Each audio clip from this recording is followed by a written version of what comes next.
はい、こんにちは。菊の井の村田でございます。海洋国家ならではのおかず、ひじきですね。ぜひ昔から食べ続けてきた、海洋国家ならではのおかずは食べていただきたいと思います。それでは早速ひじきをやっていきます。これひじきですね。紅茶と間違われたりするけど、これ水に入れときます。一晩置いとくのがいいですね。こんなになります。こんなんですね。でこれでこう手でさっとこう洗いまして、ボウルに取ります。気になる方はここでもっぺん水で洗うっていうのがいいらしいですけど、その分、風味も抜けますけど、で一緒に炊きますもんは揚げ、人参、これだけですね。これだけで立派なおかずになりますんで、早速やっていきたいと思います。油ですね。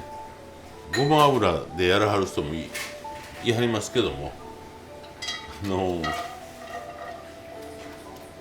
京都は大抵普通の油ですね。で人参は硬いですから、最初に入れてさっと炒めましょう。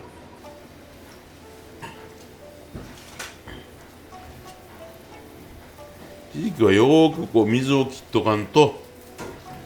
バチバチいきますから。人参はね、煮崩れすることあんまりないです。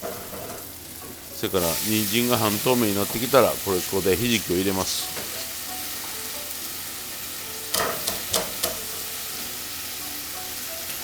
あんだけのひじきがこんなたくさんになるんですよ。油ね、今入れたよりも、少々多いめにしてもうても大丈夫ですよ。でさっと全体に油が回りましたら、ここに調味料を入れていきます。だしですね。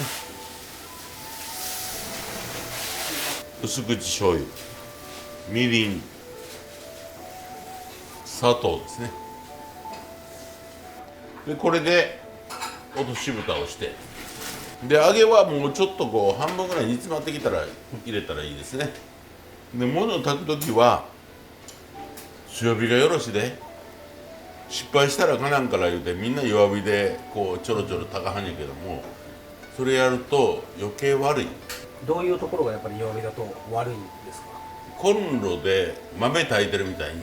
豆やらやったらよろしいわな、はい、ナッパとかは特にもうさっと炊かんと、ごま豆腐やらやったら弱火で練るともう腰抜けますしね、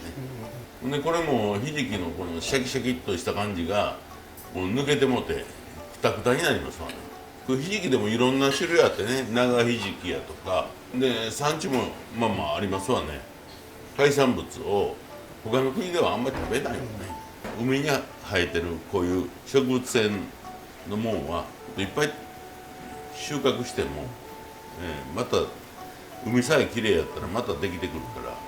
こういうものがあることによって小さい動物が出てくる。でそれを食べに魚が寄ってくる。日本の海を今、シーベジタブルファーム、外国ではシーウェイって言いますけども、海の雑草やね、これはシーベジタブルやと思ってるんです。で日本の近辺には1500種類食べられるやつがあるんです。その中には僕らがまだ知らんわっていうようなもんもたくさんあって、でそれらは太陽の光が当たるとこしか、生えないんで、CO2 の吸収もすごくありますし、全体量の 10% はタンパク質です。それからこうやって乾燥してあると、そのままやったら 40% のタンパク質があるわけで、将来的に100億人を超えると地球上のタンパク質は絶対、賄えなくなる。その時にコオロギの食べるよりは海藻を食べる方がいいでしょ。そのためには今全部海の周りを整備して、漁師さんやらが稼げるようにしてシーベジタブルファームを日本の国中にやればいいなと思ってるんですけど。それは実際に植えられるというかいや、学者がいっぱいいるんで、どこにどういうやつが住みやすいか、北から南までいろいろあるんで、でもうこう大型、半分ぐらいに詰まってきたんで揚げ入れます。まあまあ京都では揚げと人参ぐらいしか入れませんけども、何を入れないかんし何を入れたらいかんっていうこともないんで、場合によってはこう豆入れてはるとこもあるわね。はい。これからやったらエンドウ豆が出てきたらエンドウ豆湯がいてから一緒に入れて炊いてはったりね、まあまあいろんなことができると思います。締めてしまうっていうのは煮締めてしまう、最後まで水気がなくなるまで煮てしまうというところですね。もうすぐできるでしょ、はい、こんな簡単にできることありませんでだからね、この頃の給食にはなかなか出てこないんです。でなんで給食に出さないんですかって言うたら、喫食率が悪い、子供やら食べませんって言うんですよ。でほんまか言うて僕らがひじきを炊いて、食育の時に学校の給食で出したんですけどね、小学校2年生の子供やらどうやったって言ったら、黒いからな、キモいけどな、食べたら美味しかったんで食べた、全部食べてるんですよ。それからこういうように昔から食べ続けてきたもんは次の時代も食べるということがやっぱり文化を守るとかいうことやなというふうには思ってるんですけども、もう全然ないでしょ水気、あとこんだけだけね、これ詰めたらもうできますよね、終わりですよね。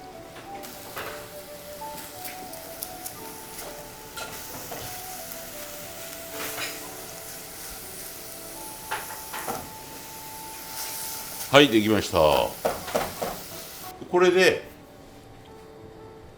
大体この熱々であんまり食べませんわ、だから常備菜として、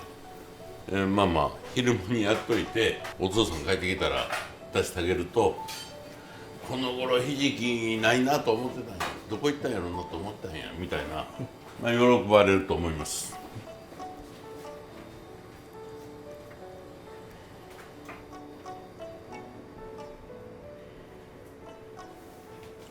ひじきなんかは冷めてからの方が美味しいですね、どっちかいうと。この味が、きっちりと中に入って、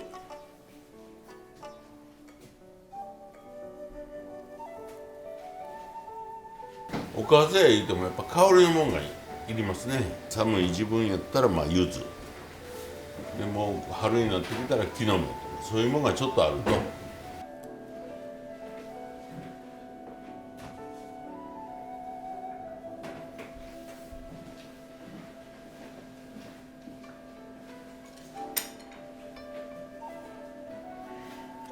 はい、出来上がりです。